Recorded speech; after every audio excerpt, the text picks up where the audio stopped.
사실 이게 4장에 들어있기는 하지만 앞부분에 나왔던 3장과 연결되는 그런 내용이라고 할 수 있습니다. 지난주에 나눴던 말씀을 잠시 기억을 해보십시오. 이 야고보가 교회 안에 시기와 다툼이 생기는 이유에 대해서 설명을 했는데, 그러니까 교회가 분란이 생기고 어려움이 있는 이유에 대해서 크게 두 가지를 이야기했는데, 지난주 내용이 첫 번째 내용입니다. 첫 번째 내용이 무엇이었냐면, 교회 안에 거짓 지혜가 들어와서 마치 참된 지혜인 것처럼 행세하기 때문에, 그래서 이제 교회가 분란과 어려움을 이제 겪게 된다. 시기와 다툼이 생기게 된다. 그렇게 이야기했습니다. 그래서 하나님께서 주신 지혜가 아니라 세상에 속해 있는 거짓 지혜가 마치 자신이 참된 지혜인 것처럼 교회를 좌지우지하고 성도들을 이리저리 끌고 다니기 때문에, 그래서 교회 안에 시기와 다툼이 생긴다. 그렇게 이야기를 했고요. 그럼 오늘 나오고 있는 1절부터 10절까지 말씀은 두 번째 이유입니다. 교회가 왜 시기와 다툼이 생기는가, 또 교회에 왜 분란이 생기는가, 이것과 관련해서 야고보가 두 번째 이유를 이야기를 했습니다. 물론 교회에 어려움이 생기는 건 딱 두 가지 이유 때문만은 아니지만, 그렇지만 중요한 거 두 가지를 이야기를 한 거죠. 우선 1절부터 3절이 맨 앞에 있는 내용인데, 이 1절부터 3절까지 내용을 조금 꼼꼼하게 잘 보시면 그냥 이렇게 쓱 읽을 때보다 조금 다른 내용들 우리가 좀 볼 수 있고요. 그리고 1절부터 3절을 잘 이해하시면 뒷부분을 이해하는데도 매우 중요한 그런 유익을 얻을 수 있습니다. 1절에 보면 야고보가 아예 처음부터 아예 이야기를 딱 적나라하게 시작하고, 이제 이야기를 딱 하고서 시작을 하죠. 1절에 보세요. 너희 중에 싸움이 어디로부터, 다툼이 어디로부터 나느냐. 그러니까 지금 교회와 성도들이 싸우고 있고 다투고 있는 그런 상황입니다. 이건 뭐 비단 교회만이 아니라 가정에 대해서도 그렇고 자기 자신에 대해서도 그렇고 한번 잘 그대로 적용해 보시면 됩니다. 싸우고 있을 때, 다투고 있을 때, 혹시 오늘 아침에 부부싸움하고 오신 가정들은 또 잘 들으시기 바랍니다. 싸우고 있을 때, 다투고 있을 때 도대체 그게 어디에서 오는 것이냐. 현재 상황이 별로 좋지 못한 거죠. 성도들이 싸우고 있고 다투고 있다. 그 여기에 대해서 야고보가 매우 단호하게 그리고 명확하게 설명을 했습니다. 이게 어디서부터 온 거냐면 1절 두 번째 줄에 보시면 너희 지체 중에서 싸우는 정욕으로부터 나는 것이 아니냐. 정욕에서부터 생겨난 것이라고 이야기합니다. 근데 우리말 성경도 그렇고요, 영어 성경도 그렇고 조금 표현을 정확하게 번역하진 못한 것 같습니다. 헬라어 성경을 보면 다 복수형으로 되어 있습니다. 이게 무슨 말이냐면 지체들 중에서 싸우는 정욕들부터 나오는 것이다. 그러니까 한 사람은 정욕을 갖고 있고 다른 사람은 정욕이 없는데 근데도 싸움이 되고 있는 게 아니고 둘 다 정욕을 갖고 있는 거예요. 그러니까 교회 안에 여러 성도들이 있는데 A라고 하는 성도도 있고 B라고 하는 성도도 있습니다. 근데 A라고 하는 성도의 마음속에도 정욕이 들어있고 B라고 하는 성도의 마음속에도 정욕이 들어있는 거예요. 그래서 그 정욕들이 서로 맞부딪히면서 싸움이 일어나는, 그리고 다툼이 일어나는 그런 것이라고 이야기를 하는 거죠. 그러니까 그냥 우리가 잘 아는 대로 마음의 욕심을 부리고 정욕을 부리고, 그래서 교회 안에 분쟁과 시기와 다툼이 생기고 있는 것이다. 그렇게 이야기를 하는 거죠. 이건 가정도 마찬가지고요. 자기 자신도 마찬가지고. 마음에 있는 정욕 때문에 그렇다. 그리고 나서는 2절에 보시면 이 상황을 다시 조금 더 풀어서 상세하게 설명을 했습니다. 그래서 2절 보십시오. 야고보가 이 싸움과 다툼이 나는 모습을 설명하면서 2절 첫 번째로 너희는 욕심을 내어도 얻지 못한다. 욕심을 내어도 얻지 못한다. 그러니까 이 성도들의 마음 상태가 어떠냐면 마음 안에 욕심이 들어있는 거예요. 그래서 욕심을 부리고 그 욕심을 채우기 위해서, 정욕과 욕심을 채우기 위해서 이것저것을 막 하는 거예요. 근데도 안 되니까 주변의 성도들과 싸움을 하고 있는 거죠. 자기가 원하는 대로 하기 위해서, 자기 욕심대로 하기 위해서 싸우고 있는 그런 모습입니다. 야고보가 그렇게 이야기합니다. 너희가 그렇게 욕심을 갖고 있고 욕심을 부리지만 결국에는 얻지 못하지 않느냐. 얻지 못하고 있다. 네가 마음속에 원하는 대로 그걸 되지도 않는다 이거예요. 그 다음에 다시 설명하기를 2절 두 번째 줄에 보시면 살인하며 시기하여도 능히 취하지 못함으로. 이거는 그 마음이 아니라 행동은 어떤 행동을 하고 있는지를 설명을 하고 있습니다. 그러니까 성도들이 마음에는 욕심이 가득 차 있고 행동으로는 그 욕심이 겉으로 뿜어져 나오는 거죠. 분출돼서 나오는데 안에 욕심이 들어있으니까 당연히 욕심이 합당한 행동이 나오겠죠. 그래서 어떻게 하느냐, 그 욕심을 채우기 위해서 심지어 살인하고 시기한다, 이렇게 이야기하고 있습니다. 그러니까 내가 갖고 싶은 것을 옆에 있는 성도가 갖고 있거나 혹은 내가 갖고 싶은 것을 옆에 있는 성도를 통해서 내가 얻고자 하는 거예요. 그래서 옆에 있는 사람을 심지어 살인하거나 혹은 옆에 있는 사람을 시기하는 그런 행동들을 한다는 거죠. 우린 아마 여러분도 마찬가지일 거예요. 저도 그렇고 다른 주석 젠트들 보면 그렇고 정말 살인까지 하느냐 그런 이야기들이 이렇게 논란이 되곤 합니다. 내 욕심을 이루기 위해서 다른 사람을 죽이기까지 하느냐, 에이 설마 그러겠어, 우리가 그렇게 생각하곤 하는데 실제로 성경을 보면 죽이는 경우들도 많이 나오죠. 여러분, 우리가 잘 알고 있는 구약 성경 인물들을 보면 어떻게 사람이 믿음을 갖고 있다는 사람이 그렇게 행동할 수 있을까 싶은 그런 행동들도 많이 합니다. 야곱을 한번 생각해 보십시오. 야곱이 어떻게 행동을 했느냐, 자기 마음속에 욕심이 있었죠. 그래서 자기 형이 갖고 있던 장자권을 부당하게 취득을 합니다. 형을 잘 빌어 축복해주고 형을 도와주는 게 아니라 형이 갖고 있었던 장자권을 부당하게 자기가 취득하고 그 다음에는 눈먼 아버지를 속여 먹습니다. 그리고 나서는 야반도주를 하죠. 희생 자기 외삼촌 라반의 집에 가서는 어떻게 했습니까? 또 외삼촌을 속여 먹죠. 그리고 재산을 싹 탈취해가지고서는 밤중에 야반도주를 하는, 그게 야곱이 살았던 모습입니다. 자기 욕심을 채우기 위해서 자기 주변에 있었던 가족들을 속이고 거짓말하고 가족의 재산을 탈취하고 그래서 내 것으로 만들고, 그러니까 내가 원하는 바를 이루기 위해서 내가 뭔가를 갖고 싶은 게 있으니까 그 갖고 싶은 걸 옆 사람이 갖고 있단 말이죠. 그러니까 그것을 빼앗아 오는 거예요. 그것을 빼앗기 위해서는 수단 방법을 가리지 않는 그런 모습으로 살았다 말이죠. 그뿐만이 아니죠. 야곱의 아들들을 보면 더 심각하죠. 아버지가 했던 그대로 합니다. 야곱의 아들들이 그 야곱이 11번째 아들이었던 요셉을 지극히 사랑하니까 요셉만 사랑하는 것에 대해서 시기하고 질투하잖아요. 그래서 어느 날 아버지가 없을 때 어떻게 합니까?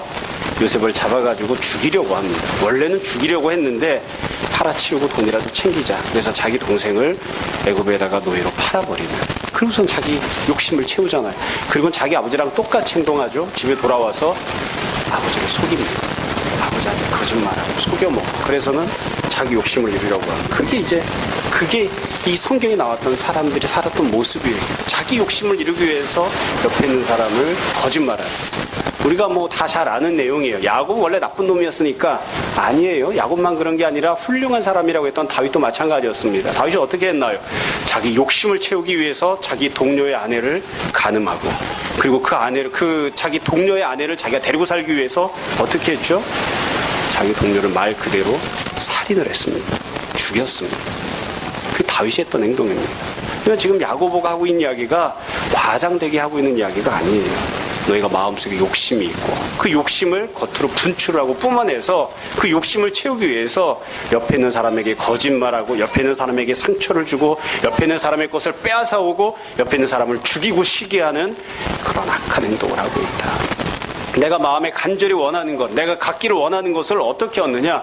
옆에 있는 사람으로부터 빼앗거나 옆에 있는 사람을 사용해서 이용해 먹어서 내 욕심을 채우려고 하는, 그게 바로 너희들이 지금 행동하고 있는 모습이다. 그렇게 이야기를 합니다. 여러분, 우리가 기본적으로 옆에 있는 사람을 이용한다 혹은 옆에 있는 사람의 섬김을 받는다, 그거를 인정해 주거나 혹은 용납하는 때들이 있습니다. 가령 가정 안에서 남편의 아내를 이용해 먹거나 아니면 아내가 남편을 이용해 먹거나, 표현이 좀 그렇긴 하지만 섬김을 받거나 하는 거죠. 그렇죠? 근데 우리가 근본적으로 문제가 생길 때는 언제냐면 내 원하는 마음의 욕심을 채우기 위해서 내 남편을 부려먹기 원할 때, 내 마음에 있는 욕심을 채우기 위해서 내 아내를 부려먹기를 원할 때, 내 남편과 아내의 희생을 담보로 해서 내가 원하는 욕심을 이루고자 할 때 결국 그 안에서 싸움들이 생기는 거죠. 나는 내 욕심대로 하기를 원하고 내 남편이나 내 아내도 내 자기 욕심대로 하기를 원하고, 그러니까 이게 서로 정욕과 정욕이 맞부딪혀가지고 서로 다툼과 분쟁이 생기는 거예요. 서로 싸우고 있는 거예요. 야고보 지금 그 현실에 대해서 이야기를 하고 있습니다. 한 사람이 분이 나서 다른 사람에게 자기 분을 다 쏟아붓고 내가 분을 내더라도, 내가 승질을 부려도 너는 그걸 다 받아라. 그래서 그 사람을 부려먹으려고 하는 거죠. 이용해 먹으려고 하는. 상대방은 또 내가 왜 그렇게 해야 되는데, 그러면서 또 그것을 아무것도 받아주지 않으려고 하는. 그러니까 서로 이런 것들 때문에 분쟁이 생기고 있는 거예요. 야고보가 이런 상황에 대해서 이야기를 합니다. 그러면서 불행하게 이야기하는 건 뭐냐면 2절 두 번째 줄 끝에 보시면 살인하고 시기를 해도 결국에는 너희가 능히 취하지 못하는, 똑같아요. 얻지 못하는 거예요. 마음에 욕심이 가득 차 있어도 얻지 못하고 그것을 행동으로 죽이고 시기하고 이런 행동으로 분출을 해도 결국 자기가 원하는 것을 얻지 못해요. 그래서 결국에 남는 건 뭐냐면 2절 마지막 줄에 나온 것처럼 계속 다투고 있는 거예요. 계속 싸우고 있고 계속 다투고 계속 싸우는, 내 마음의 욕심이 채워지지 않으니까. 내가 원하는 대로 되지 않으니까 계속 다투고 싸우고 있는, 좋지 못한 현실만 계속 되고 있는, 그게 바로 현재의 모습입니다. 그러니까 야고보가 이런 교회와 가정과 성도들의 상황에 대해서 지적을 하고 있는 거죠. 여러분, 이 모습은 굉장히 어려운 내용이 아닙니다. 어려운 내용이 아니고 매우 간단합니다. 이 내용을 우리가 조금 다른 식으로 해석해서 이야기하자면 이렇게 이야기할 수 있습니다. 매우 세상적이고 세속적인 방식이 지금 교회 안에까지 들어온 겁니다. 세상에서는 그렇게 합니다. 세상에서는 자기 욕심을 채우기 위해서 다른 사람을 부려먹습니다.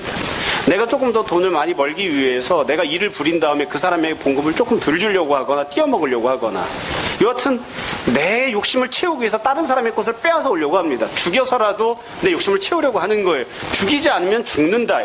내 유익을 챙기지 않으면 저 사람이 내 유익을 빼앗아갈 것이다. 적자 생존의 세상이죠. 정글같이 굴러가는 세상이기 때문에 그 세상에서 굴러가고 있는 대로, 세상에서 하는 대로 교회 안에서도 똑같이 하려고 하는, 교회 안에서도 똑같이 하려고 하는, 가정 안에서도 똑같이 하려고 하는, 직장에서 상사와 아래 직원이 갖는 그런 부당한 관계의 모습을 가정 안에서도 남편과 아내 사이에 가지려고 하는 그런 양상들이 나타나고 있는 거예요. 그래서 지금 문제가 생기고 있는 거죠. 그래서 야고보가 하는 이야기는 다르게 표현하면 매우 간단합니다. 교회에 왜 문제가 생겼느냐? 세상적인 모습이 교회 안에까지 들어왔기 때문입니다. 세상에서 세상이 굴러가고 운영되는 똑같은 방식대로, 그 방식과 똑같은 대로 모습으로 교회도 굴러가고 교회도 운영되고 교회 안에서 성도들도 그 기준대로 행동을 하고 있는, 그래서 지금 문제가 생기는 거예요. 다만 앞에 나왔던 것과는 좀 다른 점이 있죠. 여러분, 앞부분에서 교회에 문제가 생기는 첫 번째 이유가 무엇이었냐면 세상의 지혜가 교회에 들어와서 그게 마치 참된 지혜인 양 행세했기 때문이었습니다. 근데 세상의 지혜는 어떤 것이냐면 세상 사람들이 인정해주는 거예요. 칭찬해주고 존경하고 쫓아가는, 우리가 볼 땐 그게 거짓 지혜지만 세상 사람들이 보기엔 좋아하는 거죠. 그래도 세상 사람들이 좋아해도 그건 교회 안에서 수용하거나 받아들여서는 안 된다. 세상의 지혜는 세상의 지혜로 끝내야지 돼요. 그게 교회 안까지 들어오면 안 돼요.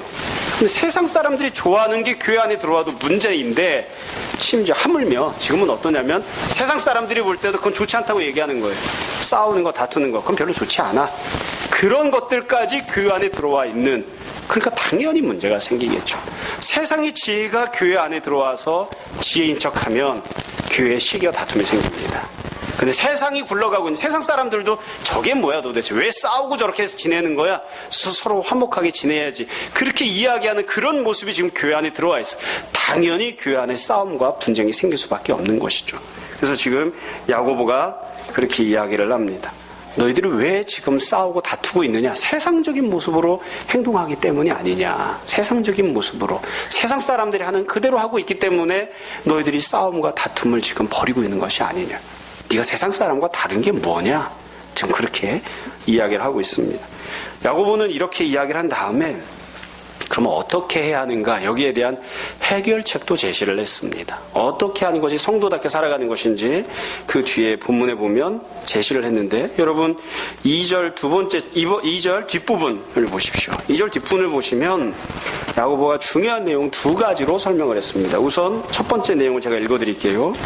너희가 얻지 못함은 구하지 아니하기 때문이요.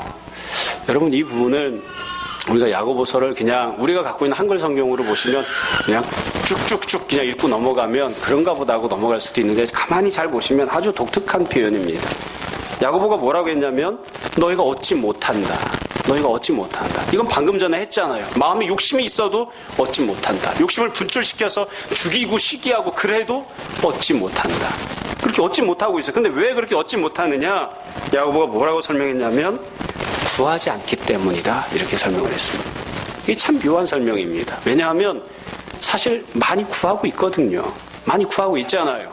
마음에 욕심이 가득하고 행동으로도 그런 행동을 하고 구하고 있잖아요. 근데 야고보는 지금 뭐라고 얘기하냐면 구하지 않고 있기 때문이라고 이야기해요. 그러니까 야고보가 이야기하는 내용은 여지껏 이 성도들이 하고 있는 행동과 좀 다른 것이죠. 야고보가 얘기하는 건 그겁니다. 하나님께 구하지 않기 때문이다. 하나님께 구하지 않기 때문에. 너희들이 성도의 것을, 옆에 있는 사람의 것을 빼앗아 오려고 하고, 그 사람을 희생시키려고 하고, 그 사람을 이용해 먹으려고 하고, 그렇게 그 옆에 있는 사람을 바라보고 네가 생각할 때 이게 내가 갖고 있는 욕심을 채울 수 있는 방법이야, 해결책이야, 이게 해답이야 생각하는 그 부분만 바라보고 있을 뿐이지, 사실은 하나님께 구하고 있지 않기 때문이다. 하나님을 바라보지 않고 있기 때문이라고 그렇게 이야기하는 거예요. 그러니까 근본적으로 방향 설정이 잘못됐다는 거죠. 네 욕심, 네가 얻기 원하는 그것을 어디서 채울 수 있는지 네가 지금 바라보고 있는 시선을 바꿔야 된다 이거예요. 옆에 있는 성도를 쳐다보지 마라. 옆에 있는 성도를 쳐다보지 마라. 네 옆 사람을 쳐다보지 마라. 하나님을 바라봐라. 방향 설정이 잘못됐다는 거예요. 그리고 이 하나님을 바라본 다음에 어떻게 하라고 했냐면 하나님께 구하라 이렇게 얘기했습니다. 하나님께 구하라. 그래서 어떤 식으로 자기가 원하는 것을 해결받아야 하는지 어떤 태도와 방법을 취해야 되는지를 설명했어요. 방향 설정을 하나님께로 설정하고 그 하나님께 구하는 것으로 너희들이 원하는 것을 얻는 그런 생활을 해야 된다. 근데 지금 어떻게 하냐면 내가 얻기 원하는 그것을 욕심을 부리고 그것을 옆에 있는 성도를 바라보고 다른 사람을 바라보고 그 사람을 통해서 자꾸 얻으려고 하는 거예요. 그러니까 문제가 생기는 것이죠. 여러분, 이 야고보가 정말 하려고 하는 얘기는 사실 이 내용이죠. 매우 간단합니다. 하나님께 구하라는 것입니다. 하나님께 구하라. 여러분, 이 문제는 교회를 다니는 사람이라면 누구나 다 알 수 있는 내용입니다. 누구나 다 알고 있는 내용. 그러나 실천을 하지 못하는 부분이어서 그런 거죠. 여러분, 이게 사실은 싸우는 것만 관련된 문제가 아닙니다. 다른 모든 문제도 마찬가지예요. 교회에 재정적인 문제가 생겼거나 가정에 재정적인 문제가 생겼거나 아니면 가정에 또 다른 어떤 분란이 생겼거나 서로 싸울 수밖에 없는 그런 상황이 생겼을 때 어떻게 해야 됩니까? 왜 싸우게 된 겁니까? 이유가 욕심 때문이었든 무엇이었든 여하튼 다 접어놓고 그 사람만 자꾸 바라보고 있으니까 문제가 되는 거예요. 해결책은 무엇입니까? 하나님을 향하여 바라보고 하나님께 구하는 것입니다. 하나님께 구하는 것입니다. 저는 싸우지 않고 있습니다. 싸우지 않고 있습니다. 그래도 문제예요. 하나님께 구하고 있지 않다면 그런 문제인 거예요. 나는 다른 사람에게 언성을 높이지 않고 다른 사람을 부려먹지 않고 있습니다. 그래도 문제예요. 하나님께 구하고 있지 않다면 그래도 문제인 거예요. 하나님께 구하고 하나님을 바라보고 하나님께서 이 문제를 해결해 달라고 하고 내가 원하는 이것을 하나님께서 나에게 채워달라고 기도하고 간구하는 그런 모습을 갖지 않으면 그 모든 것들이 결국 다 문제인 것입니다. 여러분, 야고보가 두 번째로 또 이야기를 합니다. 3절 말씀을 보십시오. 3절을 보면 이렇게 되어 있습니다. 구하여도 받지 못함. 하나님을 바라보고 있고 하나님께 구하는 사람이 있어요. 근데 왜 받지 못하느냐? 정욕으로 쓰려고 잘못 구하기 때문입니다. 그러니까 목적이 잘못되었기 때문이다. 목적이 잘못되었기 때문에. 정욕으로 쓰려고 내 정욕을 채우기 위해서 하나님께 기도하기 때문에 하나님 응답하시지 않는다 이거예요. 우리가 불행한 일이기는 하지만 야고보가 했던 이야기가 무슨 뜻인지 우리 모두가 다 경험으로 잘 알고 있습니다. 우리가 기도할 때 왜 기도하느냐? 무엇을 놓고 기도하느냐? 대체로 목적이 자기 욕심을 채우기 위해서죠. 자기 정욕을 채우기 위해서, 자기 욕심을 채우기 위해서, 조금 더 확장해서 이야기하면 내 생각대로 살기 위해서, 내 바램대로 살기 위해서, 내 계획대로 살기 위해서, 내가 원하는 대로 하기 위해서 하나님께 기도하는 거예요. 그리고 내 원하는 것을 채워달라고 하나님께 강요하고 있는 거죠. 그래서 지금 야고보가 이야기하는 걸 이렇게 이야기할 수 있습니다. 너희는 하나님께 기도하는 것조차도 정욕의 방법과 도구로 사용하고 있다. 하나님조차도 너희의 정욕을 채우는 수단과 방법으로 사용하고 있다. 그렇기 때문에 응답받지 못하는 것이다. 지금 그렇게 이야기를 하는 거예요. 여러분, 예수님께서 공생의 사역을 하시는 동안 어떻게 응답하셨나 생각해 보십시오. 매우 간단합니다. 주님께서는 한 번도 누군가가 자기의 정욕을 채우기 위해 주님 앞에 찾아 나왔을 때에 그걸 응답해 주신 적이 없습니다.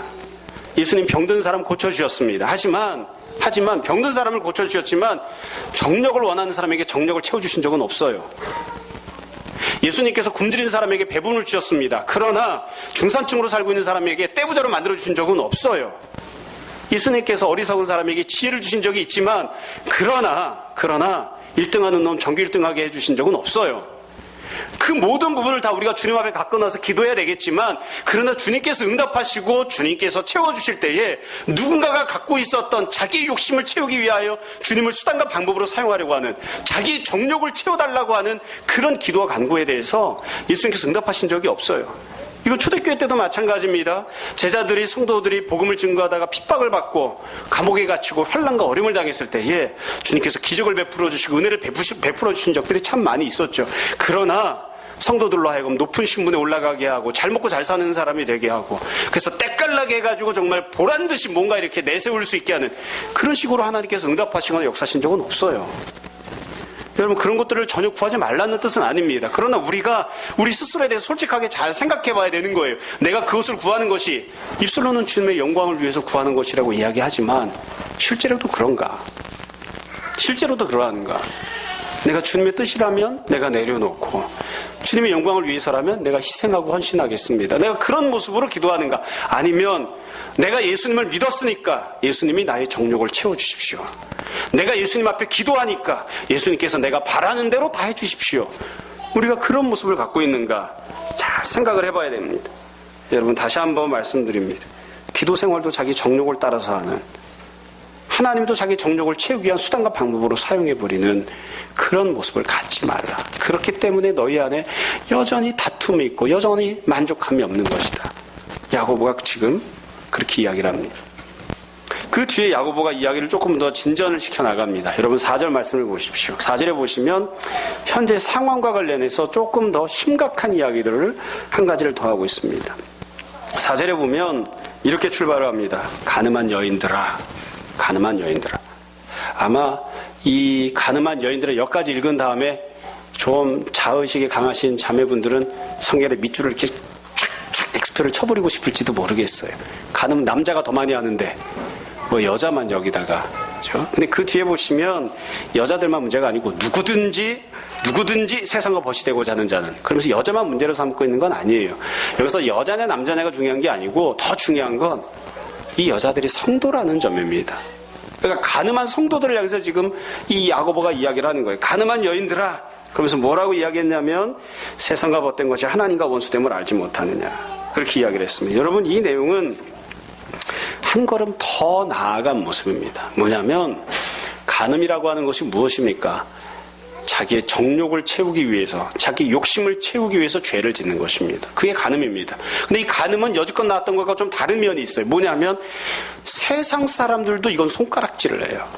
세상 사람들도 그건 죄를 범하는 것이라고 다 알고 있어요. 나라마다 물론 법이 달라서 어떤 나라는 간음을 했다고 해서 감옥에 집어넣지 않는 그런 나라도 있습니다만, 우리나라는 간음을 했다 그러면 당연히 이혼할 수 있죠. 당연히 재판을 받고요. 당연히 감옥에 갑니다. 형벌이 있는 거예요. 죄라고 규정이 되어 있고 형벌이 있어요. 세상에서도.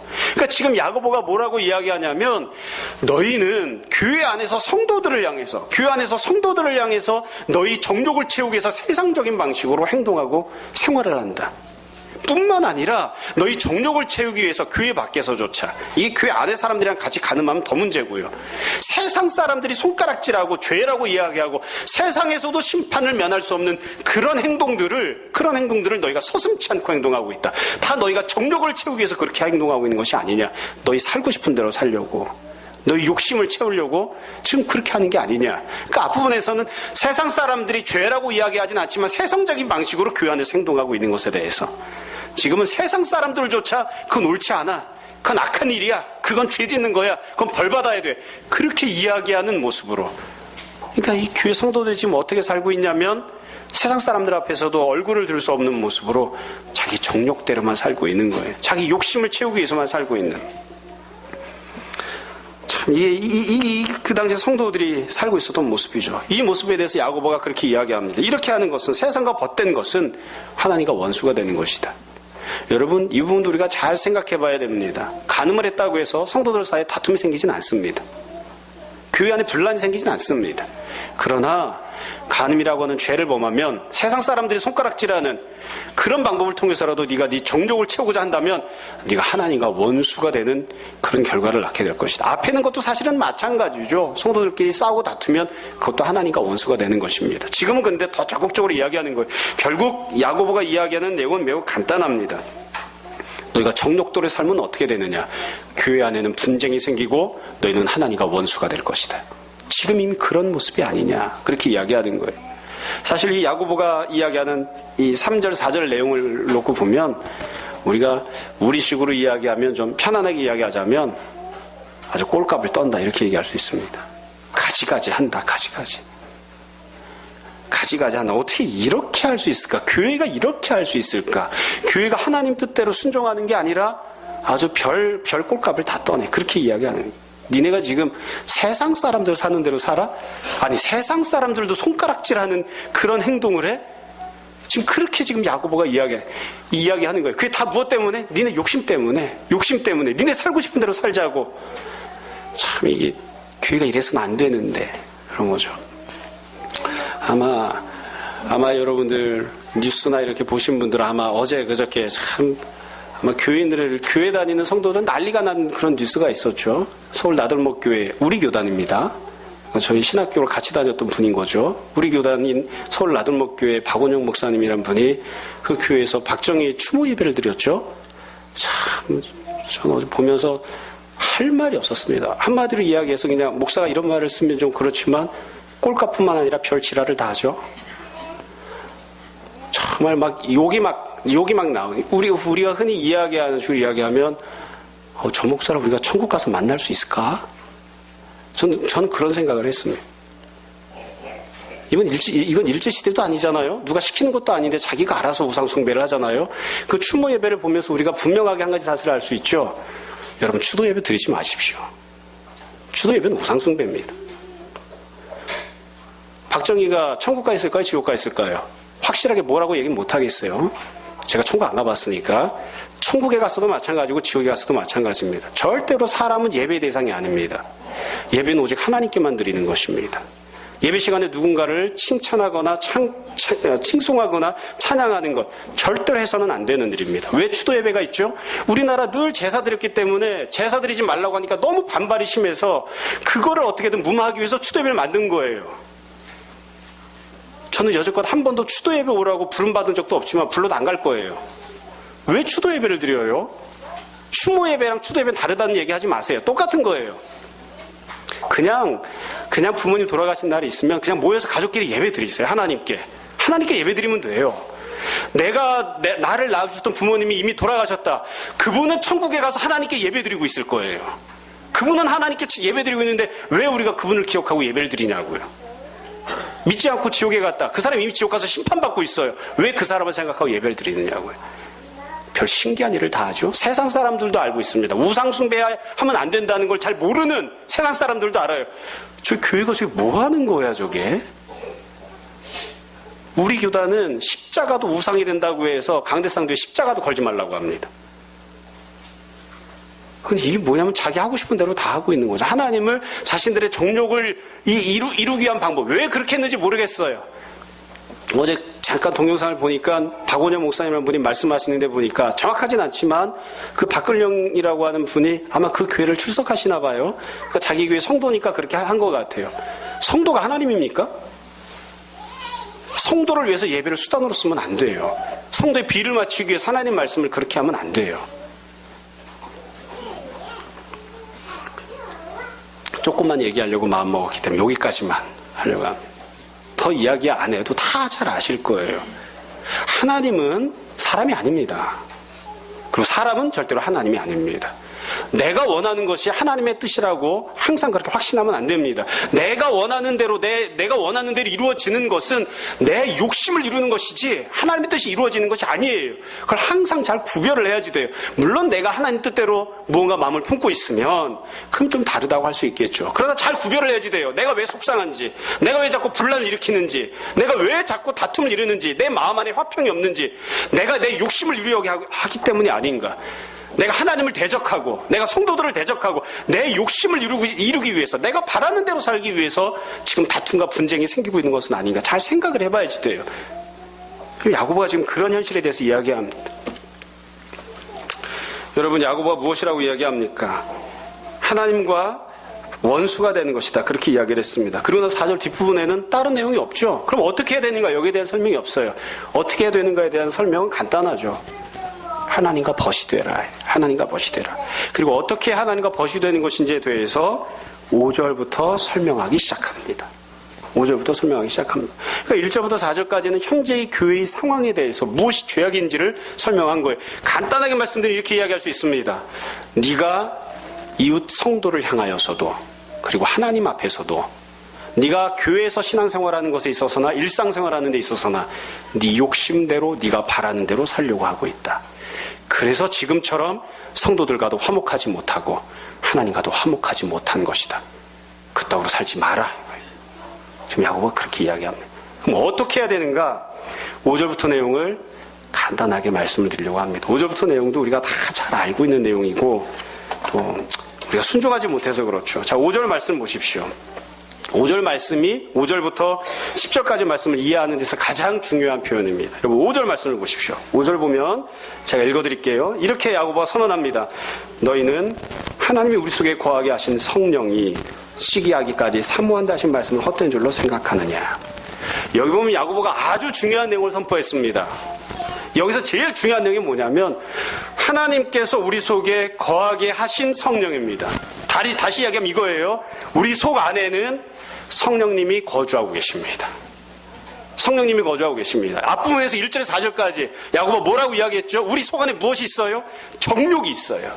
우리 속 안에 정욕이 있어서, 욕심이 있어서 그 정욕과 욕심대로 행동을 하고 있다. 그래서 교회 안에 다툼과 분쟁이 생기고 너희가 정욕대로 살아가고 있다. 그렇게 이야기를 해요. 그런데 동시에 야고보가 똑같이 또 이야기를 합니다. 그러면 너희 마음속 안에는 정욕만 있느냐? 그게 아니라 너희 마음속 안에는 성령님도 계시다. 성령님도 계시다. 너희 마음속 안에는 하나님께서 주셨기 때문에 너희와 함께하고 계신 성령님께서도 임재하고 계시다. 사실 우리가 그렇기 때문에, 성도들이 그렇기 때문에 죄를 질 때 더 마음이 괴로운 거예요. 내 마음 안에 성령님이 계시지 않으면, 하나님 뜻대로 살지 않을 때, 죄를 지을 때에 세상 사람들만큼만 괴로울 거예요. 근데 그게 아니라 내 정욕대로 행하고자 할 때마다 내 안에 성령님도 계시기 때문에 더 괴롭죠. 성령께서 자꾸 찌르시잖아요. 그건 네 욕심이야. 그건 네 정욕이야. 그건 세상적인 것이야. 자꾸 찌르시니까 더 아프죠. 근데 성령님이 가만히 계시냐? 그게 아니라 성령님이 시기하기까지 사모한다. 시기하기까지 사모한다는 말을 NIV 성경에서는 의미를 살려서 그냥 의역을 했습니다. 문자 그대로 번역한 게 아니라 의역을 했는데 NIV는 뭐라고 번역을 했냐면 envy, intensely 이렇게 써놨습니다. 질투한다. 아주 강하게 질투한다. 질투는 언제 하는 겁니까? 내가 그 사람을 좋아하는데 그 사람은 다른 사람을 좋아할 때 질투하는 겁니다. 그러니까 이걸 의미를 살려서 말씀드리면 이렇게 얘기할 수 있어요. 성령님은 우리를 사랑하세요. 근데 우리는 다른 걸 사랑하는 거예요. 성령님은 우리 안에 거하시고 나와 동행하기를 원하시는데 우리는 정욕대로 살기를 원하는 거예요. 내가 바라는 대로 살기를 원하는 거예요. 성령님은 성령님의 뜻대로, 하나님 뜻대로 우리가 순종하기를 원하고 자기를 쳐서 복종시키기를 원하시는데, 그래서 우리 안에서 심히 탄식함으로 기도하고 계신데, 나는 돈을 버는 대로 나가고, 나는 명예를 쫓는 대로 나가고, 나는 직장 상사가 하라는 대로 사는 거예요. 내가 살고 싶은 대로 사는 거예요. 내 계획대로, 내 바램대로. 성령님께서 그 모습을 보고 질투하신다. 네가 성령님 뜻대로 살지 않은 것 때문에 질투하신다. 그리고 나서 6절에 보면 이렇게 말씀하십니다. 그러나 더 큰 은혜를 주신다. 앞에서는 이렇게 이야기했죠. 네가 욕심을 부려도 얻지 못한다. 네 마음속에 욕심이 있고 네가 행동으로 죽이고 시기에도 얻지 못한다. 그래서 계속 다투기만 하고 있다. 그러나 성령님께서, 이미 우리 안에 임재하고 계신 성령님께서 우리 원하는 것들을 채워주신다. 네가 원하는 것만 채워주시는 것이 아니라 큰 은혜를 채워주신다. 그럼 누가 그런 은혜를 받을 수 있느냐? 6절 마지막 부분에 이렇게 이야기했습니다. 하나님이 교만한 자를 물리치시고 겸손한 자에게 은혜를 주신다 하였느니라. 간단해요. 내 마음 안에 정욕도 있고 성령님도 계신데 내 정욕대로 행동하는 사람, 교만한 사람입니다. 내가 원하는 대로 사는 사람, 교만한 사람입니다. 내 계획, 내 생각, 내 바람대로 사는 사람이 교만한 사람이에요. 그런 사람에게가 아니라 방향을 하나님에게로 바라보고 하나님께 구하고 하나님 뜻에 합당한 대로 하나님을 위한 대로 온전한 목적을 가지고 구하는 자, 겸손한 자에게 성령님께서 그 사람이 필요한 것들을 채워주신다. 지금 그렇게 이야기를 합니다. 누가 은혜를 받습니까? 겸손한 사람, 하나님을 바라보고 하나님의 방법대로 하나님께서 원하시는 목적대로 구하는 사람에게 하나님이 채워주신다고 이야기하는 거예요. 7절부터 보시면 야고보가 두 번째로 다시 한 번 더 강력하게 이 내용을 선포합니다. 그럼 7절 보세요. 그런즉 너희는 하나님께 복종할지어다. 이 7절부터 보시면 세 가지 내용이 나오는데 하나는 긍정적인 것, 하나는 부정적인 것. 이 두 가지를 섞어서 이 야고보가 명령을 하고 있습니다. 여러분, 앞부분에서는 야고보가 뭐라고 이야기했냐면 제일 처음엔 그렇게 이야기했죠. 하나님을 바라보라. 하나님께 구하라. 처음에 그렇게 얘기했어요. 두 번째로는 하나님과 벗이 되라. 하나님과 벗이 되라. 이렇게 얘기했어요. 근데 지금 뭐라고 이야기합니까? 하나님께 복종하라. 하나님께 복종하라. 그리고 난 다음에 8절을 보시면 거기서 한 걸음 더 나아가라고 명령해요. 하나님을 가까이 하라. 하나님을 왜 가까이 하죠? 복종하기 위해서 가까이 나아가는 거예요. 복종하기 위해서. 내가 원하는 것을 기도하고 내 정욕대로 기도하면 하나님이 그걸 채워주셨기 때문에 그래서 하나님께 가까이 하는 게 아니라 내 욕심을, 내 정욕을 다 내려놓고 내 바램과 생각을 다 내려놓고 주님께서 원하시는 대로 하는 거예요. 복종하는 거예요. 그 복종하는 삶을 산 다음에 이것까지 복종하는 게 참 힘들었습니다. 머물러 있는 게 아니라 내가 더 복종하기 원합니다. 그리고 하나님께 더 가까이 나아가는 거예요. 그럼 하나님이 뭐라고 말씀하실까요? 더 가까이 나가면 네가 여지껏 복종했으니까 이제 내가 네 정욕을 채워주마. 그렇게 안 하세요. 하나님께서 더 가까이 하나님 원하시는 대로 자꾸만 더 앞으로 나아가라는 거예요. 야고보는 부정적인 명령도 했죠. 7절 두 번째 줄에 보시면 마귀를 대적하라 했어. 마귀를 대적하라. 마귀가 무엇입니까? 내 욕심입니다. 내 정욕, 내 지혜, 내 바램. 그게 마귀입니다. 아예 그냥 야고보가 대놓고 얘기한 거예요. 그건 네 욕심이 아니야. 네 정욕이 아니야. 마귀다. 사탄이다. 그렇게 이야기를 하는 거예요. 그러니까 네 욕심을, 네 정욕을 대적해라. 그러고 나서 8절에 보시면 두 번째 줄에 보면 다시 상세하게 설명했습니다. 죄인들아 손을 깨끗이 하라. 두 마음을 품은 자들아 마음을 성결하게 하라. 두 마음을 품었다는 게 무슨 뜻이겠습니까? 마음 안에 성령님도 계시고 정욕도 있는 것, 이게 두 마음을 품은 거예요. 그렇게 하지 마라. 네 마음속에 있는 정욕을 다 쳐서 복종시키고 지워버려라. 치워버리고 네 마음 가운데 오직 성령 충만이 가득한 성결한 자가 되게 하라. 그렇게 이야기해요. 그냥 빨리빨리 이야기해서 다 우리가 아는 내용입니다. 맨 마지막으로 야고보가 권면하는 내용이 9절입니다. 여러분 잘 보십시오. 이게 그냥 읽으면 왜 나왔나 싶겠지만 너무나 논리정연하게 쓴 거예요. 슬퍼하라, 애통하라, 울라. 슬퍼하라, 애통하라, 울라. 지금 네가 살아가고 있는 모습에 대해서 슬퍼하라.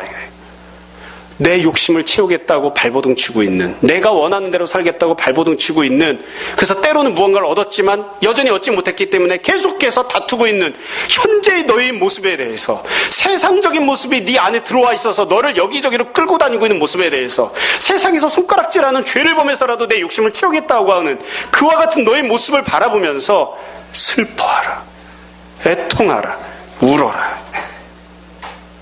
통회하는 마음으로 회개하라는 것입니다. 통회하는 마음으로 회개하라는 것이에요. 그래서 9절 두 번째 줄에 너희 웃음을 애통으로, 너희 즐거움을 근심으로 바꿔라. 이렇게 살면 안 되는데, 이렇게 살면 내가 원하는 것을 일정 부분 얻을 수 있는 것처럼 보이지만, 그러나 이게 결코 하나님 뜻대로 사는 것이 아닌데, 내 욕심을 채울 수도 있고 주변 사람들에게 기쁨을 줄 수도 있을지 모르지만 이게 주님이 원하시는 모습이 아닌데, 그러니까 네가 원하던 것을 이루었다고 해서 웃고 있는 그 모습을 이제 그만두고 애통해하라. 내가 죄를 지으며 욕심의 종이 되어서, 정욕의 종이 되어서 이리저리 이렇게 끌려다니며 살았습니다. 그렇게 애통하라, 근심하라. 왜 이렇게 살게 되었을까라고 근심하라. 그리고 10절에 주 앞에 다시 서라고 이야기합니다. 주 앞에 서고 주 앞에서 너 자신을 낮추라. 그러면 주님께서 너를 높여주실 것이다. 이 말씀을 정리하겠습니다.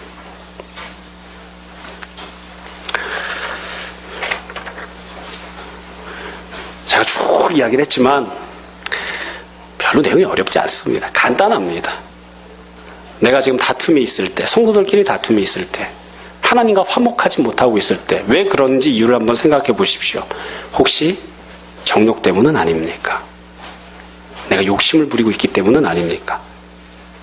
주님, 내가 그걸 꼭 그렇게 하고 싶다고요. 나는 그게 꼭 필요하다고요. 나는 그렇게 해야만 되겠다고요. 그 모습이 살아있기 때문에 지금 그렇게 다투게 되고 시기하게 되고 그런 모습은 아닙니까? 그 상황을 그대로 유지하면, 그 방법을 그대로 취하고 있으면 결국엔 내가 원하는 것을 얻지도 못하고 다툼과 분쟁과 싸움에서 벗어나지도 못할 것입니다. 성도는 마땅히 어떻게 해야 합니까? 겸손한 모습으로 주님 앞에 서서 은혜를 구해야 합니다. 주님, 내가 지금까지 얻으려 했던 이런 방식들을 내려놓겠습니다. 주님이 채워주시는 대로 얻겠습니다. 그렇게 주님께 구하는 사람들이 되어야 됩니다. 여러분, 높아심에 다시 한번 말씀드립니다. 생각하고 계획하고 고민하는 것은 결코 기도하는 게 아닙니다. 결코 기도하는 것이 아닙니다. 생각을 많이 했다고 해서 그걸 기도했다고 생각하면 안 됩니다. 우리가 주님 앞에 나와서 기도하지 않으면 옆에 있는 성도와 싸운 것과 똑같습니다. 아무 변화가 없을 것입니다. 하나님이 은혜를 주시지 않을 테니까. 하나님께서 은혜를 베풀어 주시고 역사하셔야 내가 원하는 것도 얻고 또한 내가 정말로 얻어야 할 것이 무엇인지를 하나님 앞에서 발견할 수 있습니다. 여러분, 교회의 문제에 대해서, 가정의 문제에 대해서, 회사 생활하면서, 그리고 나 자신의 문제에 대해서 한번 생각해 보십시오. 세상이 나에게 무엇을 요구하고 있는지를 쭉 한번 이렇게 정리를 해보세요. 내가 원하는 것은 무엇인지 쭉 한번 정리해 보세요. 그리고 하나님께서 원하시는 것은 무엇인지를 한번 이렇게 쭉 써보세요. 그러면 내가 무엇 때문에 지금 힘들어하고 있는지, 내가 어떤 방법을 선택하고 있는지 좀 더 쉽게 알 수 있습니다. 이 내용은 이해하기 어려워서가 아니라 스스로가 받아들이고 회개하고 적용하기가 어려워서 어려운 말씀입니다. 모쪼록 우리 모두가 다 욕심대로 살아가는 사람, 여전히 나 자신이 살아있는 사람, 그런 모습이 되는 게 아니라 하나님 섬기는 사람들이 되었으면 좋겠습니다. 다시 한번 말씀드립니다. 욕심 때문에 이런 것들이 생겼다. 욕심을 없앤다고 되는 게 아닙니다. 하나님을 섬기는 자가 되어야, 하나님을 가까이 하고 하나님과 벗이 되고 하나님께 복종하고 하나님께 나아가 섬기는 자가 되어야, 그래야 그 문제가 해결이 됩니다. 그냥 욕심을 없애면 된다고 하면 불교랑 똑같은 거죠. 우리 그렇게 얘기하지 않습니다. 우리 안에 하나님을 섬기는 모습들이 있는지 생각해 보시고, 겸손함으로 하나님 앞에 나아가 기도하고, 주님이 주시는 은혜로 말미암아 참으로 내가 주님께서 원하시는 것들을 체험받는 그런 귀한 우리 모두가 될 수 있기를 주님의 이름으로 축원합니다. 한 시간 잠시 기도하겠습니다.